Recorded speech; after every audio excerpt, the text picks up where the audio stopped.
Hello friends, जय जगन्नाथ नमस्कार। आज आम न्यू ब्लॉग के आप स्वागत। आज आम आसलु केन्दुपाटी मंडी के आम गाड़ी लोड करवार लगी। फाइनाली आम गाड़ी लोड हो सारी कागज नहीं मिलवार था। देखुवे ढोसा के हसुचे लोड सरला आम मंडी रे अछुता देख पारे कि धान मंडी रे पड़ी। बहुत धान अच्छे भाई।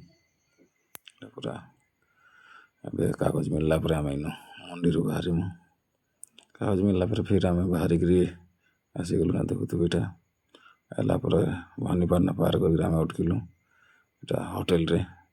तो गाड़ी भी टी खरार आसलु टायर टूरा गरम हो ठंडा हो बोलिक बसिक होटेल रे खाना खाऊ। यहाँ देखुवे खाना आम खाना खाऊँ भवानीपाटना प्रेम होटेल। बहुत बढ़िया खाना देसन भाई। देख पारे यहाँ खाऊँ ढोसा भी खाऊँ देखन पूरा मोर वीडियो के देखुन आगे फिर बढ़िया बढ़िया वीडियो बना आप सब देखा खाई आम आसटा गाड़ी के देखुवे।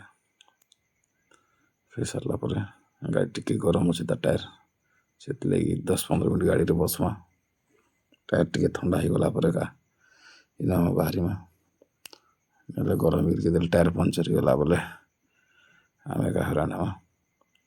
ये गाड़ी में बसु फैन चल बनु फैन चल गाड़ी में बस ढोसा में देख के देखुची ढोसा देख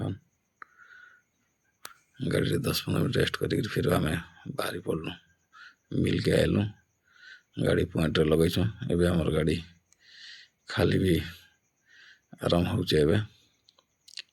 ढोसा जो रसी रुसा खोलीदेवा देखन इटा डंगर तले जेन गुदाम अच्छे नुआटा सीने खाली हो नुआ माट पकईन। मोर वीडियोटा आप भल लगले लाइक शेयर करन। आगे बहुत भल भल वीडियो बनानुआ।